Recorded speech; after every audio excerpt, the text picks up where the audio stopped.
Good morning, family. Welcome to today's Lessons for Life. Today is Monday, April 27, 2009, and we're reading in Joshua chapter 23. And the first, as always, I do encourage you, so you read it for yourself, see what you get from it. Email us, we'll put it on the blog.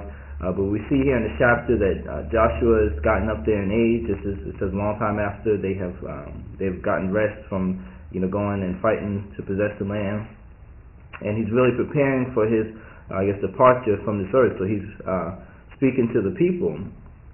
And what stood out to me was really he's telling them to remember really what the Lord has done. And he says that it's the Lord that has fought for you. And he's really speaking from experience, because even what we were talking about yesterday in service, when Joshua was going to fight against him, remember several chapters ago in the same book, when Joshua was going to fight, then the Lord was actually fighting, throwing down the stones from heaven, and the Lord was fighting alongside with Joshua, and he actually, it says that the Lord had killed more of the enemy than even Joshua and the children of Israel had, and that was what we read previously.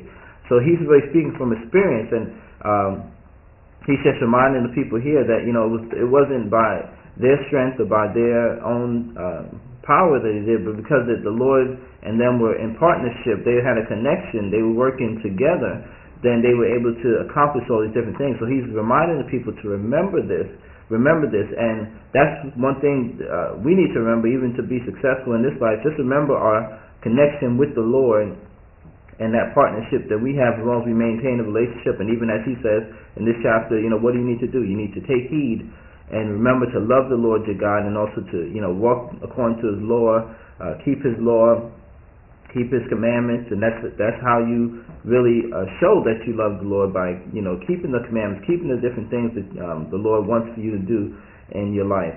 So this is part of even having a successful life and a successful journey while you're here, is remembering that connection that you have with the Lord, and walking uprightly, following the commandments, following the law that he set forth and is in place for your life.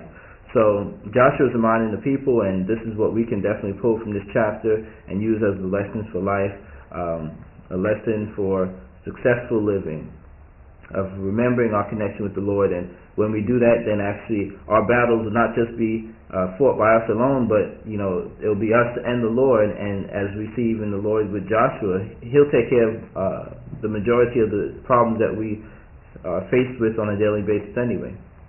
So that's what I want to share for today's Lesson for Life. With that, create yourself a wonderfully blessed day today, and we will talk again tomorrow.